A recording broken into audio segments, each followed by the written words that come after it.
Shakespeare.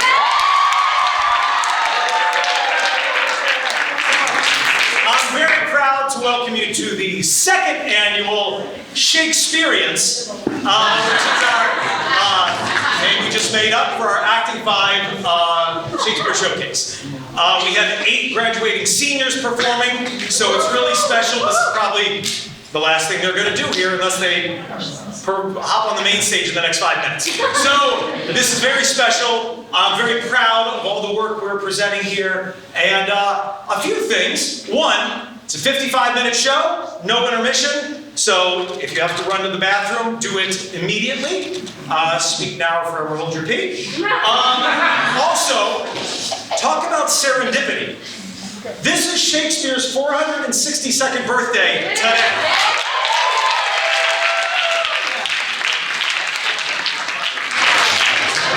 Call it karma. If the planets have aligned, here we are. We have a little bit of drama, we have a little bit of romance, love, comedy. I think you're going to enjoy it. So let's show some love and let's get this thing started. Thank you so much for having me.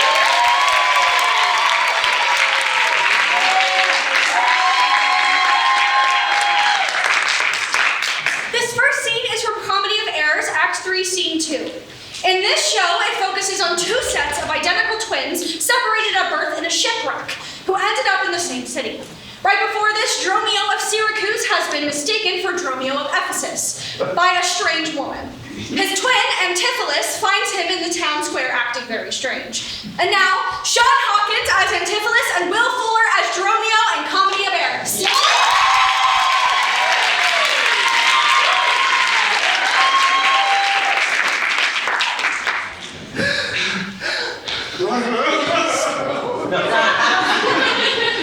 What? How now, Dromio? Where is that so fast? Do you know me, sir? Am I Dromio? Am I a man? Am I myself? Okay. Thou art Dromio, thou art my man, thou art thyself. I am an ass. I am a woman's man and beside myself. What woman's man and how besides thyself? Sir, besides myself, I am due to a woman. One that claims me, one that haunts me, one that will help me. What is she to thee?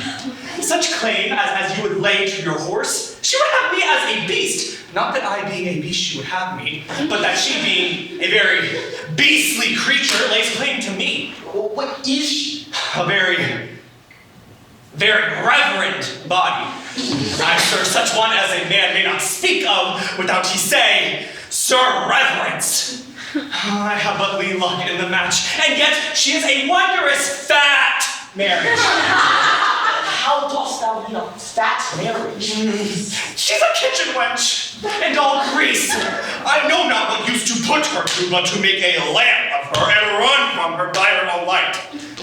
I warrant the rags and the tallow in them will burn a Pole in winter. If she lives till doomsday, she'll burn a week longer than the whole world. Well, what complexion is she of? Swart, like my shoe. But her face, oh, nothing like so clean kept. For why? She sweats. A man may go over shoes in the grime of it. That is a fault that water will mend. No, sir, 'tis ingrained. Noah's flood could not do it. What's her name? No. But her name and 3/4. That's an L and 3/4 could not measure from hip to hip. Then she bears some bread. Oh, no longer from head to toe than from hip to hip. She's spherical. Like a globe. I can find out countries in her. In what part of her body stands Ireland? In her buttocks, sir. I found it out by the Where's Scotland? Sir, I found it in the bareness, hard, palm of her hand. Where France? In her forehead. Armed and perverted, waging war against her heir. England. I looked for the talkie clips, but I could not find them shown. But Right, in her chin, where France ran from there to Italy. We're Spain. Oh, sir, I felt it not, but I saw it in her heart. We're America. They're Indians. Sir, on her nose, all over embellished with rubies, carbuncle, sapphires. Who made war against the hot breath of Spain? Armed and perverted, waging war against her nose. We're Belgium, the Netherlands. Sir, I do not. To conclude, this drudge, this diviner, lays claim to me, called me Dromio, told me what privy marks I have about me, like the mark on my shoulder, the mole on my nut, the great wart on my left. That I, amazed, ran from her as a witch, and I think if my breast had not been made of faith and my heart of steel, she would have turned me to a cruel dog and made me turn in the wheel. Go, hide me presently, post to the road. If the wind blows any way from shore, I will not inhabit this town tonight. If any bark put forth, come to the mark, where I will walk till I'll return to you. If everyone knows us, none, 'tis time I think to trudge, pack, and be gone. As from a bear, a man would run for life, so I fly for them.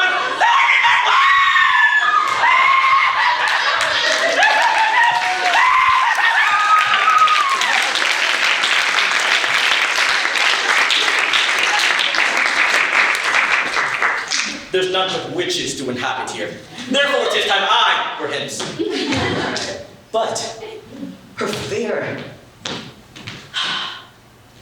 she that doth call me husband, even my soul doth for a wife abhor. But her fair sister, possessing such a gentle, sovereign grace, of such enchanting presence and discourse, I've almost made me traitor to myself. But lest myself be traitor to self-wrong, I'll stop my ear against the mermaid's song.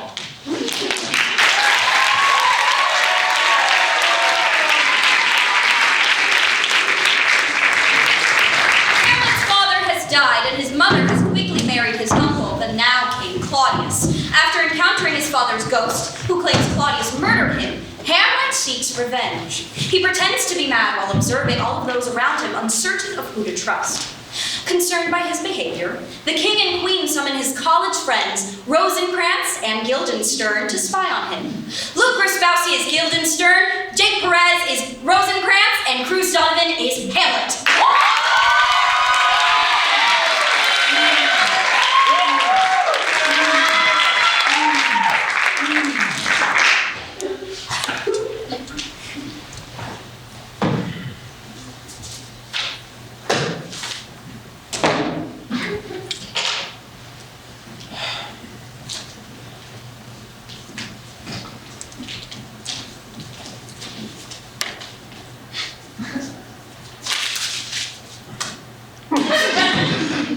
My honored lord, my most dear lord. My excellent good friend! Oh, how dost thou, Guildenstern? Rosencrantz. Good lads, how do you both? As indifferent as the children of the earth. Happy in that we are not over happy. On fortune's cap we are not the very button. Nor the soles of her shoe. Neither, my lord. Then you live about her waist or in the middle of her favor? Fave her private suite. In the secret parts of fortune. No, most true, she is a strumpet. What's the news? None, my lord, other than the world's grown honest. Then it's doomsday near, but your news is not true. Now let me question more in particular. What have you, my good friends, deserved at the hands of fortune that she sends you to prison hither? Prison, my lord. Denmark's a prison. Then the world is one. A goodly one in which there are many confines, wards, and dungeons, Denmark being one of the worst. We think not so, my lords. Why then 'tis none to you? For there is nothing either good or bad, but thinking makes it so. To me, it is a prison.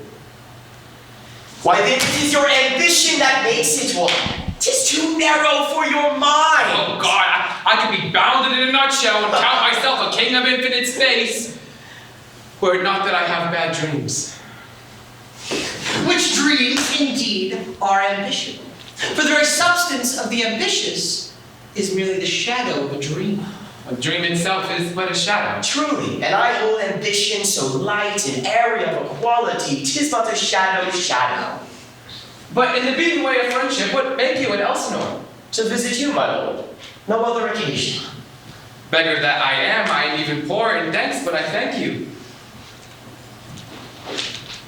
Were you not sent for? Is it your own inclining?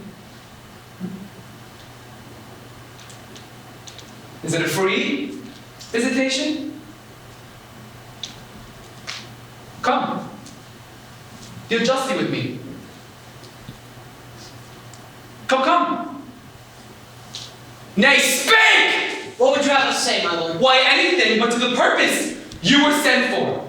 And there is a kind confession in your looks, which your modesties have not craft enough to color. I know the good king and queen have sent for you. To what end, my lord? That you must teach me. But let me conjure you by the rights of our fellowship, by the constancy of our youth, by the obligation of our ever-preserved love. Be even and direct with me whether you were sent for or no. What say you? If you love me, hold not off. My lord, we were sent for.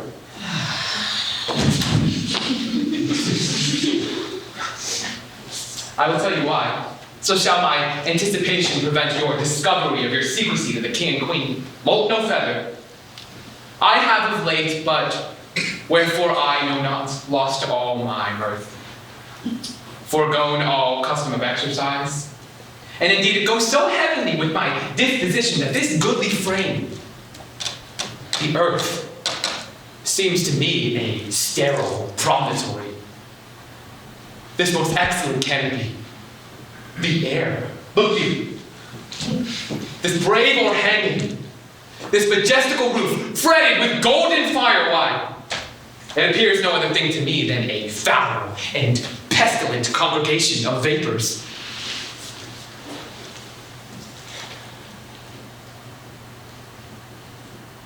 What a piece of work is a man. How noble in reason, how infinite in faculty, in form, in moving, how express and admirable. In action, how like an angel. In apprehension, how like a god. The beauty of the world, the paragon of animals, and yet, to me, what is this? Quintessence of dust. Man delights not me, nor woman neither. Though by your smiling, you seem to say so. My lord, there was no such stuff in my thoughts. Why did you laugh then when I said man delights not To me? think, my lord, if you delight not in man, what Lenten entertainment the players shall receive from you. We commit them on the way, and hither they are coming to offer you service. He that plays the king shall be welcome.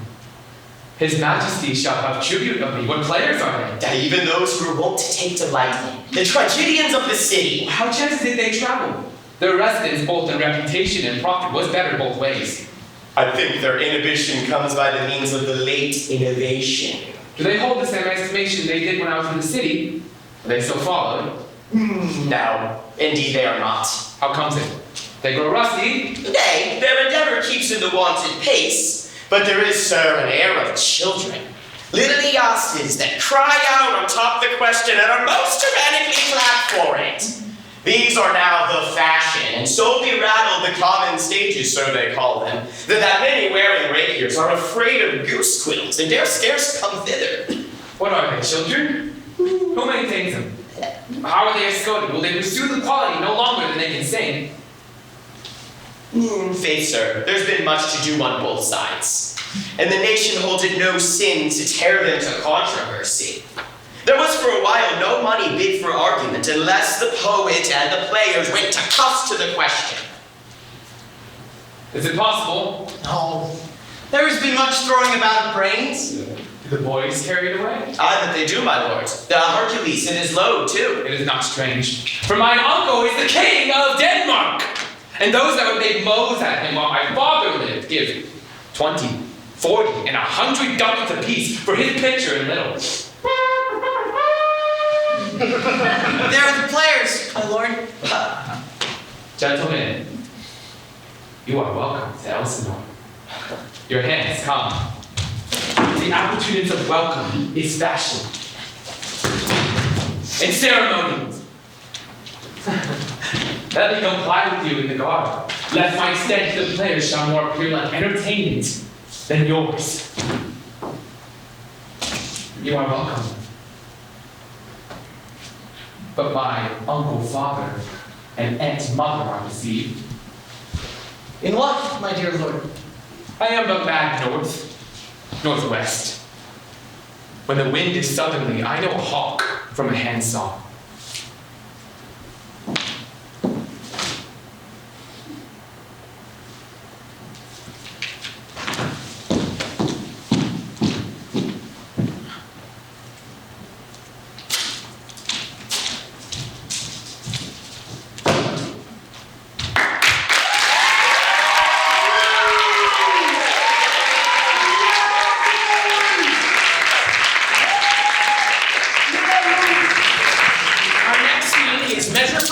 Act 2, Scene 4. Yeah.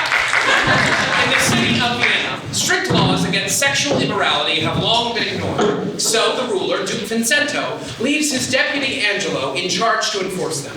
Angelo sentences a young man named Claudio to death for getting his fiancée pregnant before marriage, determined to make an example out of him. Claudio's sister, Isabella, who's preparing to become a nun, goes to plead for her brother's life. Alone with her, Angelo's rigid morality begins to unravel as he finds himself drawn to her and starts to test her virtue. Please welcome to the stage Mark Henry Prosper as Angelo and Najee Gillespie as Isabella.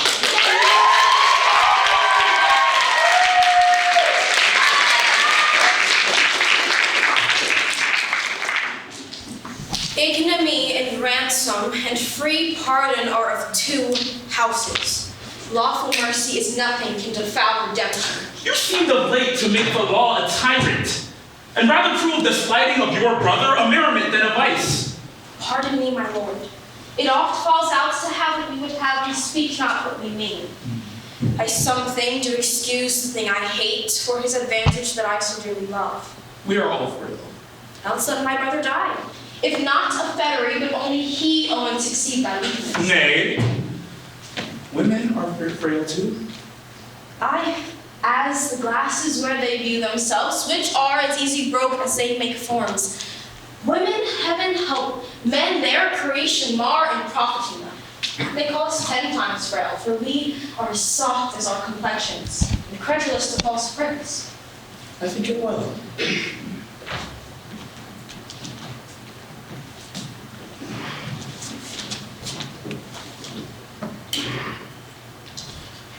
And from this testimony of your own sex, since I suppose we are made to be no stronger than faults may shake our frames, let me be bold. I do arrest your words. Be that you are. That is a woman's. If you be more, you're none. And if you be one, as you are well expressed by all external warrants, prove it now by putting on the discipline. Pardon me, my lord, I have no tongue but one. Let me entreat you speak the former language. Plainly conceive, I love you. My brother did love Juliet, and you tell me he shall die for it. He shall not, Isabel, if you give me love. I know your virtue hath a license in it, which seems easier than it is to pluck on others. Believe me, on my honor, my words express my purpose. Little honor to be much believed, and most pernicious purpose. Seeming, I will proclaim thee, Angela, look for it. Sign me a present pardon for my brother, or with an outstretched cry I'll tell the world aloud what man thou art. Who will believe thee, Isabel? The unsureness of my name, the austereness of my life, my vouch against you, my position in the state, will so your accusation overweigh that you shall stifle in your own report and smell of calumny. I have begun, and now I give myself over to strain. Then I consent to my sharp appetite, lay by all nicety, not vanish what they sue for. Redeem thy honor by yielding up thy body to my presence, or else your brother shall not only die, but his virtue shall get lingering sufferance.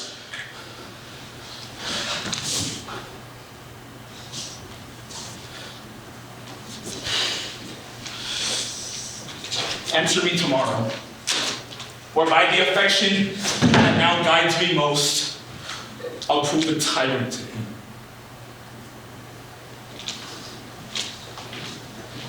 As for you, say what you can. My false overweighs your true.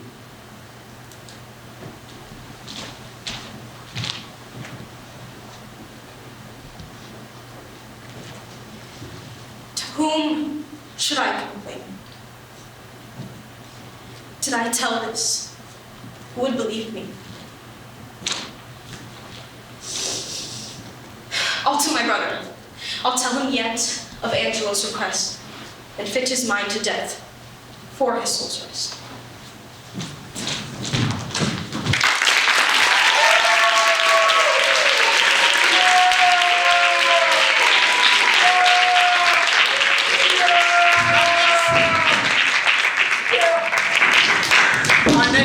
From Much Ado About Nothing in two parts. In the first, Benedict and Beatrice are introduced as bickering enemies, though are fooled into thinking the other loves them, revealing their own feelings in separate monologues. We then jump forward in time to a scene that takes place at the disastrous aftermath of Hero, Beatrice's cousin, and Claudio, Benedict's friend's wedding. Benedict is played by Charlie Willoughby, and Beatrice is played by Hermione.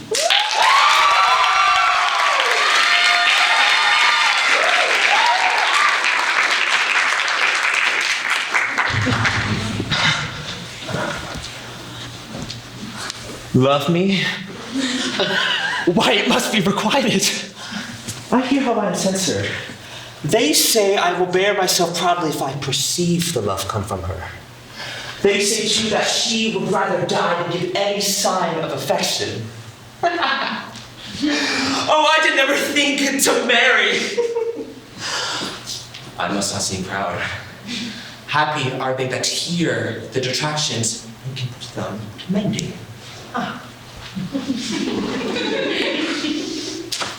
They say the lady is fair. 'Tis the truth, I can bear them witness. And virtuous, 'tis so, I cannot reprove it. And wise, but for loving me. I my troth, it is no addition to her wit, nor no great argument of her folly, for I would be horribly in love with her. Woo!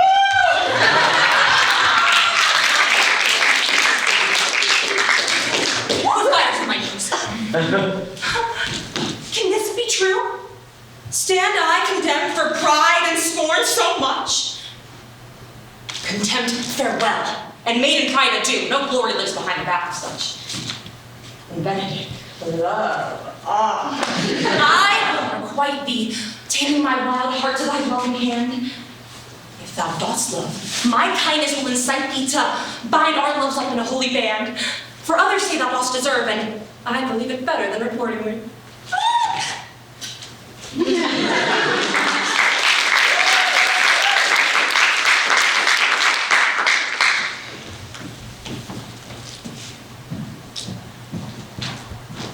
Lady Beatrice, have you wept all this while? Yea, and I will weep a while longer. I will not desire that. You have no reason, I do it freely. Surely I do believe your fair cousin is wrong. How much might the man deserve of me that would right her? Is there any way to show such friendship? A very even way, but no such friend. May a man do it. It is a man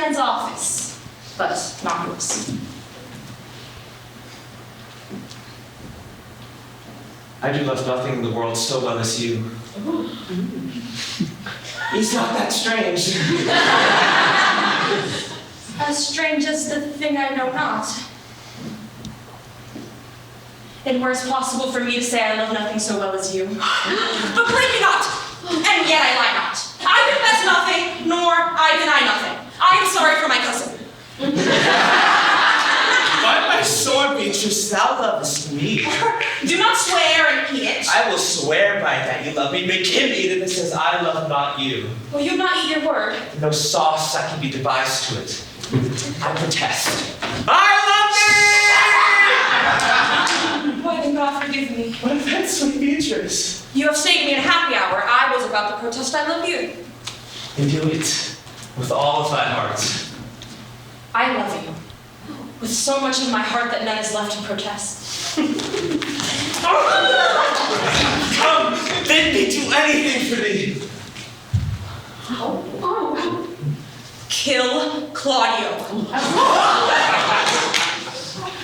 Not for the wide world. You kill me to deny. Farewell.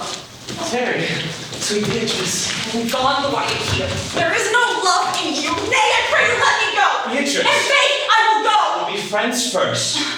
You dare easier be friends with me than fight with my enemy. Is Claudio thine enemy? Is he not a brute in the height of a villain that has slandered, scorned, dishonored my kinswoman? Oh, that I were a man!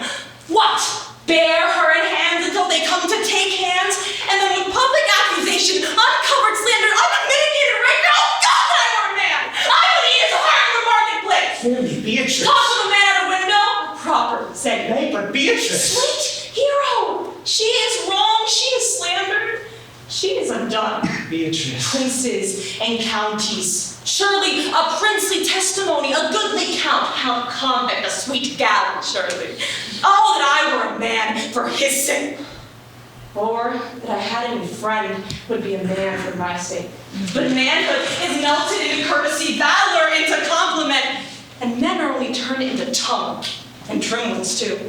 He is now as valiant as Hercules that only tells a lie and swears it. I cannot be a man with wishing. Therefore I will die a woman with grieving. Terry, good Beatrice, by this hand I love thee. Use it for my love some other way than swearing by it. Think you in your soul the Count Claudio hath wronged hero? Yea, as sure as I have a thought or a soul. Enough. I am engaged. I will kiss your hand, and so I leave you. By this hand, Claudio shall render me a dear account. As you hear, if you so think of me. Go. Comfort your cousin. I must say she is dead. And so farewell.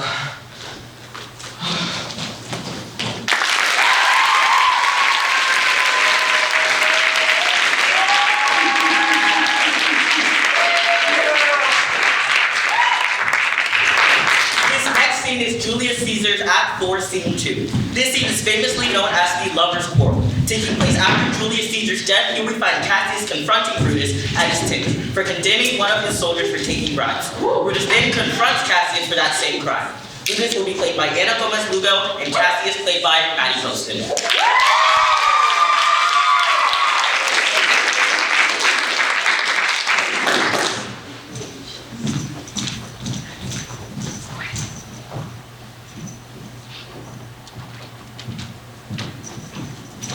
That you have wronged me doth appear in this. You have condemned and noted Lucius Pella for taking bribes here of the Sardians, were in my letters praying on his side because I knew the man was slighted off. You wrong yourself to write in such a case. In such a time as this, it is not meet that every nice offense should bear his comment. Let me tell you, Cassius, you yourself are much condemned to have an itching palm, to sell and march your offices for gold to undeservers. Aye, an itching palm! You know that you are Brutus that speaks this, or by the gods, the speech were else your last. The name Cassius honors this corruption, and chastisement doth therefore hide his head. Chastisement! Remember March? The Ides of March, remember?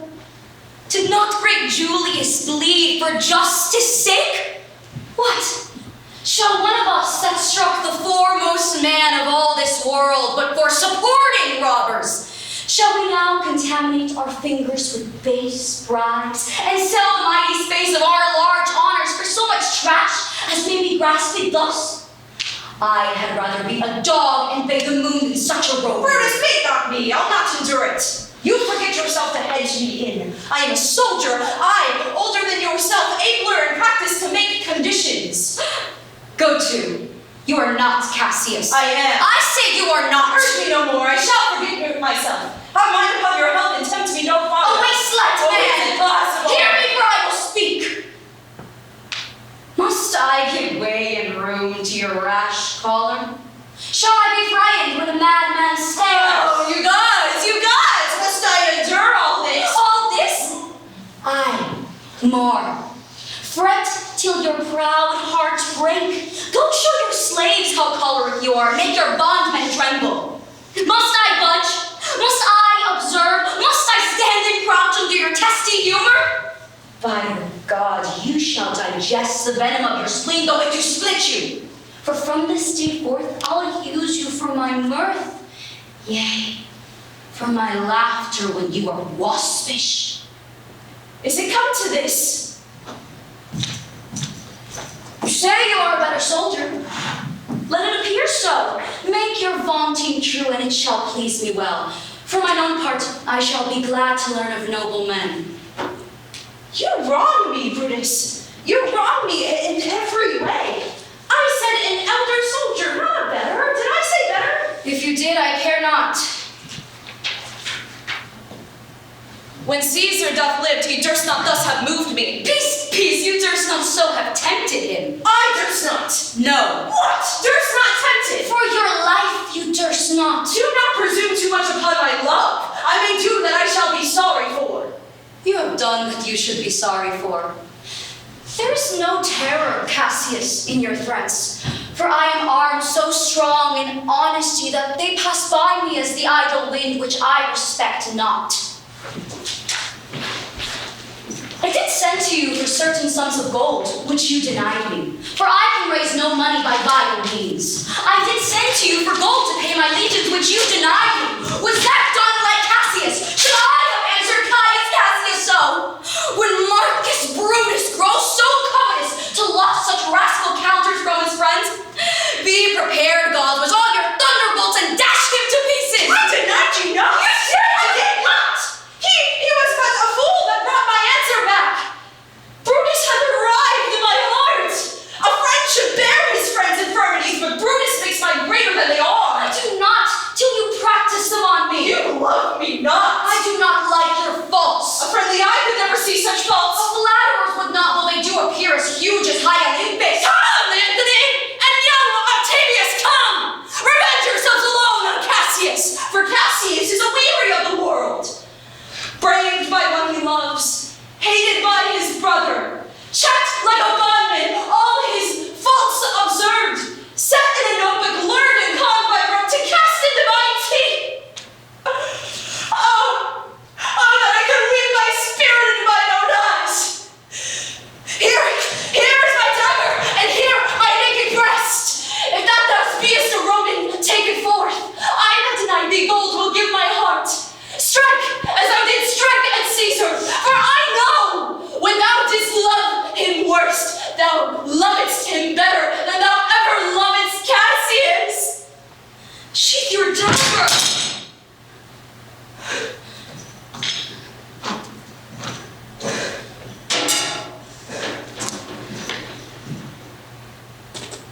Do what you will. It shall have scope. Be angry when you will. Dishonor shall be humor. Oh, Cassius, you are yoked with a lamb that carries anger as the flint bears fire, who much in force shows a hasty spark and straight is cold again. Had Cassius lived to be but mirth and laughter to his Brutus when grief and ill-bled temper vexed him? When I spoke that, I was ill-tempered too. Do you confess so much? Give me your hand. And my heart too. Oh, Brutus! What's the matter?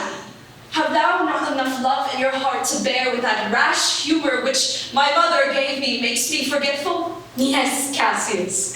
And from henceforth, when you grow over-earnest with your Brutus, he'll think your mother chides and leave you so.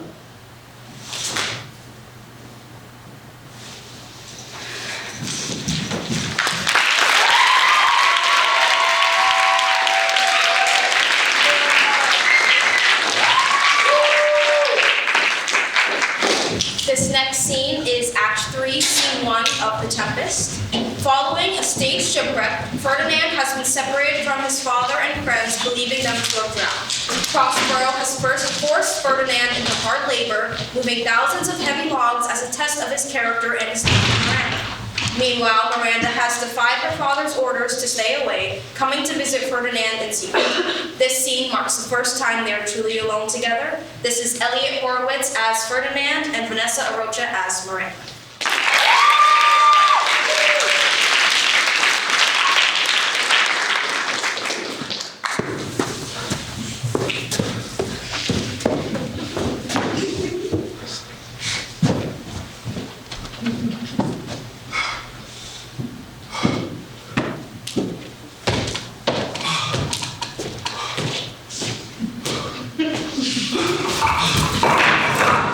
Alas, now pray you!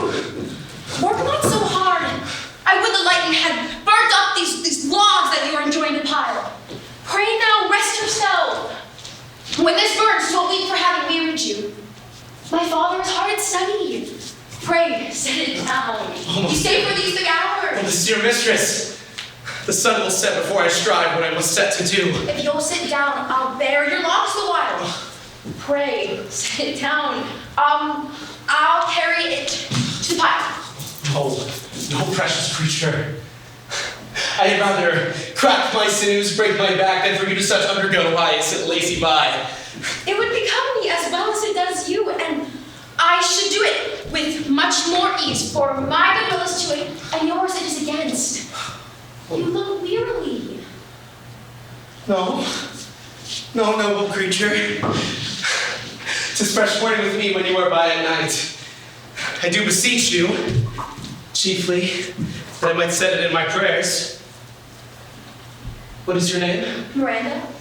Oh, my father, I have broke your heads to say so.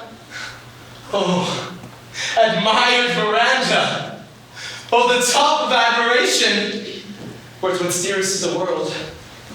Full many a lady I vied with best regard, and many a time the harmony of their tongues half into bondage brought my too diligent ear. But you, oh you, so perfect, so peerless, are created of every creature's best. I do not know one of my sex. No woman's face remembers save from my glass mine own. Nor may I call more men than you, good friend, and my dear father. How features are abroad I am skilless of.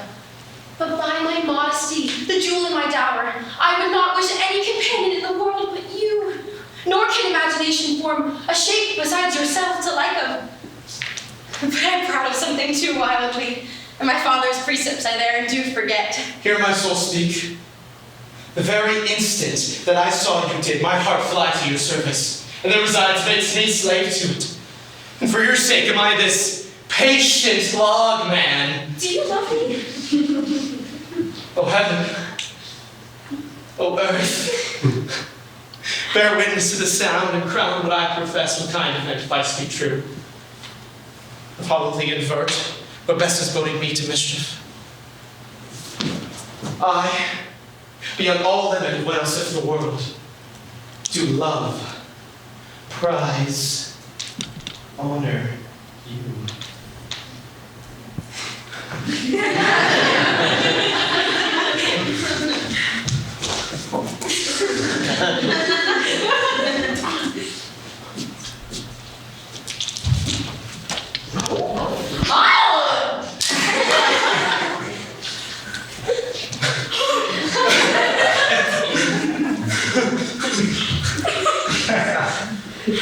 am a fool to weep at what I am glad of. Wherefore weep you? And mine unworthiness, that dare not offer what I desire again, and much less take what I shall die to want. But this is trifling, and all the more it hides itself the vigor it shows. Hence, bashful cunning, and prompts me plain and holy innocence. I am your wife, if you will marry me. If not, I'll die your maid, to be your fellow who made an island. But I'll be your servant, whether you will or no. Oh, mistress dearest. And I, best humble ever. My husband then? The heart has withered this bondage air of freedom. Here's my hand. And mine, with my heart in it.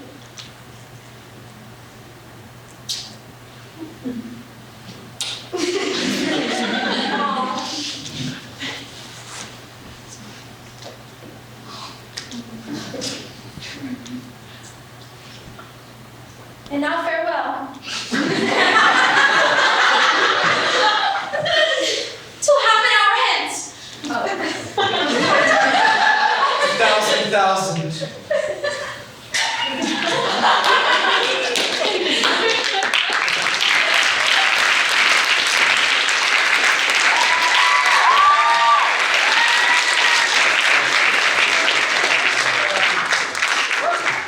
Up next is the Scottish play Macbeth. This is Act 2, Scene 2, and this is after Macbeth is told by the Weird Sisters that he will become the King of Scotland. Lady Macbeth concocts a plan. She convinces Macbeth the only way for the prophecy to come true is by killing Duncan, the current King of Scotland. The scene begins moments before the assassination. This is Jane Sweeney playing Lady Macbeth, and Emma Stewart playing Macbeth.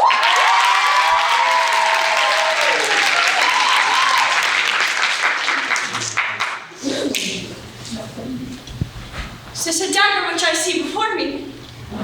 The handle toward my hand, come let me clutch thee. I have thee not, and yet I see thee still. Art thou not fatal vision sensible to feeling as to sight? Or art thou but a dagger of the mind, a false creation proceeding from the heap oppressive brain? Oh, I see thee yet, in form as palpable as this, which now I draw. There's no such thing. It is the bloody business which informs thus to mine eyes.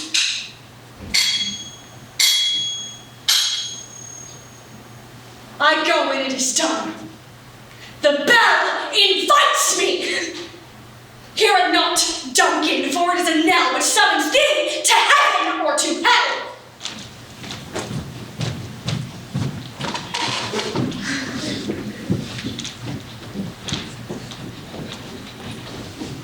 That which hath made them drunk hath made me bold. What hath quenched them hath given me fire. Peace. It was the owl that shrieked the fatal bellman which gives the sternest good night. He is about it. The doors are open, and the surfeited grooms do mock their charge with snores. I've drugged their apostles, that death and nature do contend about them whether they live or die. Who's there? Let out!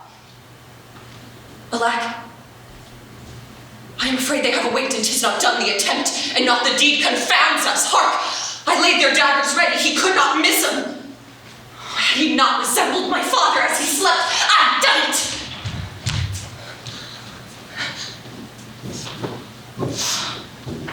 My husband? I've done the deed, didst thou not hear a noise? I heard the owl scream and the crickets cry. Did not you speak? When? Now? As I decided, Look! who lies in the second chamber? Donovan. This is a sorry sight. Foolish thought to say a sorry sight. There's one did laugh in his sleep, and one cried murder that they did wake each other. I stood and heard them, but they did say their prayers and then dressed them again to sleep. There are two lodged together. There's one cried, God bless us, and amen. The other, as they had seen me, with these hangman's hands, listening, their fear. I could not say amen when they did say God bless us. Consider it not so deeply. But wherefore could I not say amen? I had most need of blessing, and amen stuck in my throat. These deeds must not be thought after these ways, so it will make us mad. Methought I heard a voice cry, sleep no more, Macbeth, does murder sleep, the innocent sleep.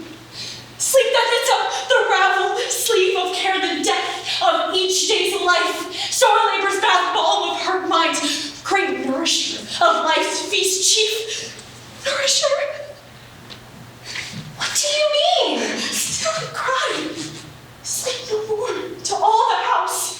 Glamis hath murdered sleep, and therefore Cawdor shall sleep no more. Macbeth shall sleep no more. Who was it that thus cried? Why, worthy thing, you do unbend your noble strength to think so brain-sickly of these things? Go, get some water. Wash this filthy witness from your hands.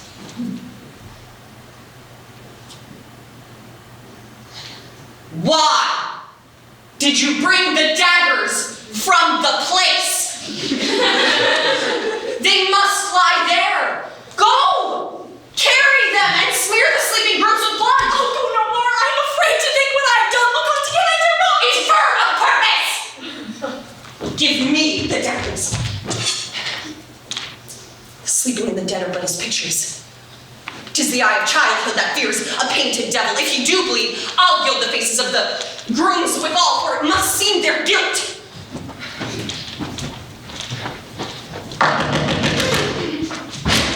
Whence is that knocking? How is it with me when every noise appalls me? What hands are here? They pluck out mine eyes. Will all great Neptune's ocean wash this blood clean from my hand? No, this my hand will rather the multitudinous seas and carve a dye, making the green one red.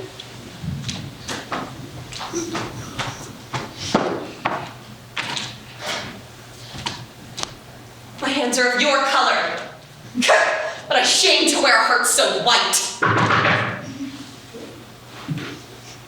I hear a knocking at the south entry. Retire we to our chamber. A little water clears us of this deed. How easy is it then? Your constancy hath left you unattended. Hark! We're knocking. Get on your nightgown, lest occasion call us and show us to be watchers. Be not lost so poorly in your thoughts. To know my deed, 'twere best not know myself. Wait, Duncan, with thy knocking! I would thou couldst.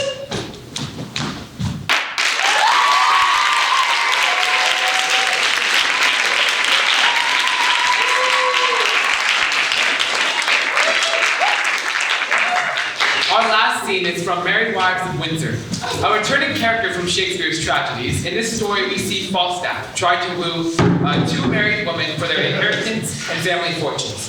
Just before this scene, our Windsor wives discover that they were both sent the exact same letter, and they decide that fair is fair and hatch a plan to humiliate Falstaff in return. Falstaff is played by Joey Fields, Mistress Ford is played by Riley Vidal, and Mistress Page is Fabiana Vasquez.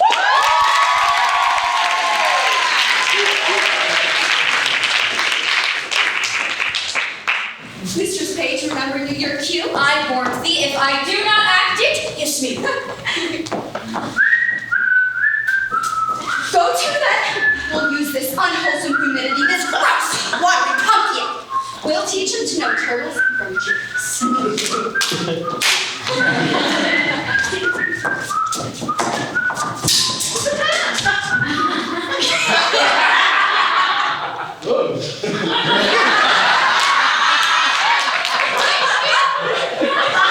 Have I caught thee, my heavenly Julius?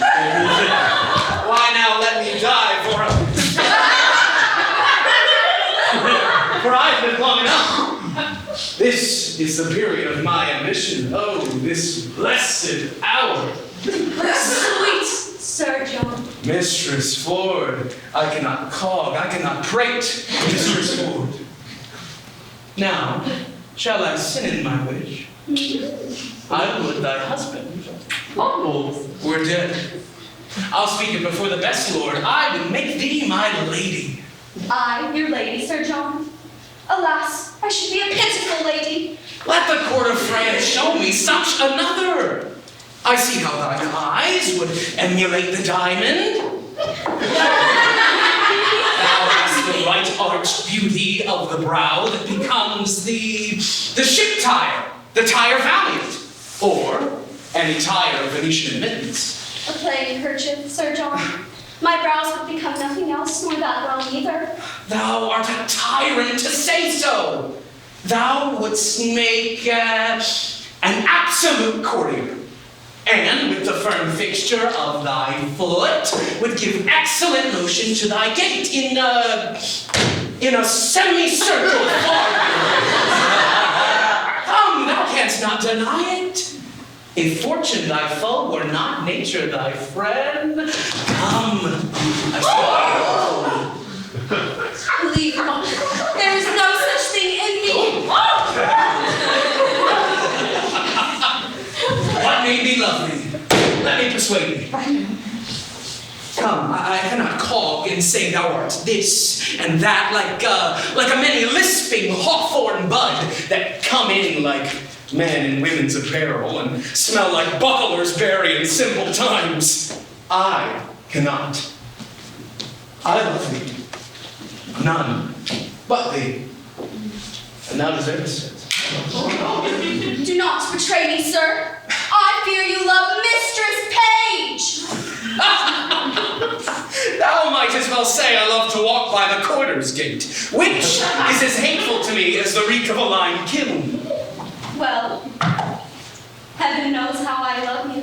You shall one day find. Keep in that mind, I'll deserve it. Oh, I must tell you so you do, or else I could not be in that mind.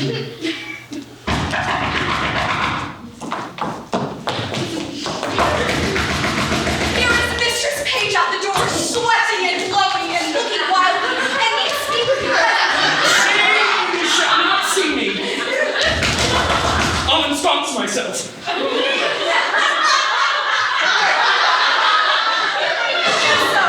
She's a very attached woman.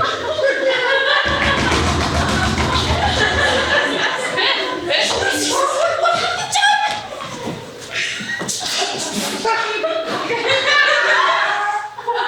You're shamed. You're overthrown. You're undone forever. What's the matter, good Mistress Page? Oh, well a day, Mistress Ford. Having an honest man to your husband to give him such cause of suspicion. What's cause of suspicion? A cause of suspicion out upon you. Oh, how am I mistook in you? Why, alas, what's the matter? Your husband's coming hither, woman, with all the gentleman that he says is here now in the house by your consent to take ill advantage of his absence. You are undone. 'Tis not so, I hope. Pray heaven it be not so that you have such a man here, but 'tis most certain your husband's coming with half Windsor at his heels to search for such a one. I come before to tell you.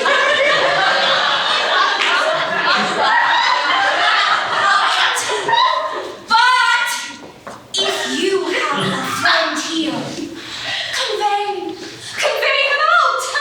Be not amazed. Call all your senses to you. Defend your reputation, or bid farewell to your good fortune forever. What shall I do? There is a gentleman here, my dear friend, and I fear not mine own shame so much as his peril. I had rather than £1,000 you were out of the house. For shame. Never stand. You had rather, and you had rather. Your husband's here at hand. Oh, be think of him as a convenience. In the house, you cannot hide him. Oh! How have you deceived me? Look, here is a basket. If he be of any reasonable stature, he may creep in here and throw some foul linen upon him as if it were going to bucking. Or it is wiping time. Send it by your two men to dash at need. He's too big to go in there. Let me see it. Oh, Follow your friend's advice. All in, all in.